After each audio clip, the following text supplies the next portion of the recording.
Bonjour à tous, très heureuse de vous retrouver pour cette édition. À la une de l'actualité, au Burkina Faso, 11 militaires suspendus, dont 8 officiers.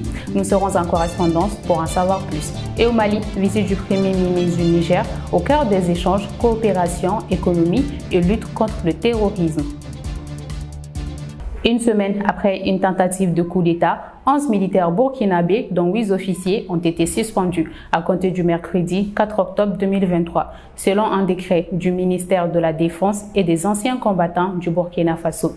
Nous allons avoir des précisions avec notre correspondant. Alors, M. Sissoko, pouvez-vous nous donner plus de détails concernant la situation au Burkina Faso? Oui, cette mesure du ministère en charge de la défense qui n'a fourni d'explications intervient alors que le gouvernement burkinabé a déclaré mercredi dernier avoir dévoué une tentative de coup d'État et annoncé l'arrestation de 4 personnes impliquées dans ces projets, dont des gendarmes et des militaires. Des personnes étaient toujours recherchées à la suite de cette tentative de putsch, selon un communiqué du parquet militaire. Les 4 officiers interpellés figurent parmi les militaires suspendus. Donc, le président de la transition du Burkina Faso, le capitaine Ibrahim Traoré, a pris la décision de limoger le chef d'état-major de la gendarmerie nationale, le lieutenant-colonel Evrard Somda, et a nommé le lieutenant-colonel Kouagri Ntama à ce poste.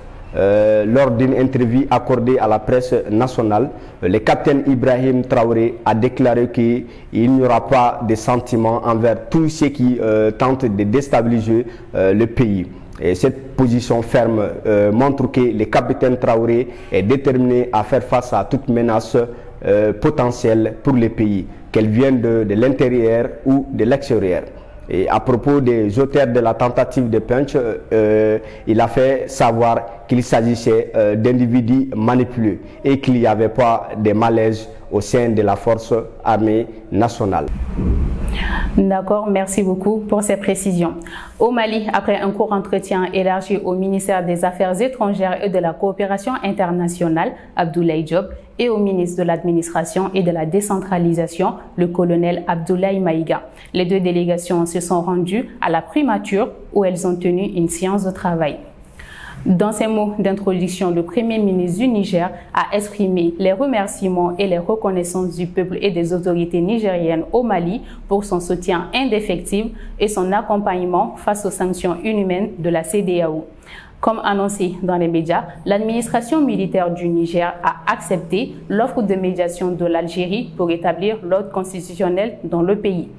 M. Ali Mohamed Zein a enfin proposé une rencontre de la commission mixte de coopération nigéro-malienne pour approfondir les domaines de coopération entre les 2 pays.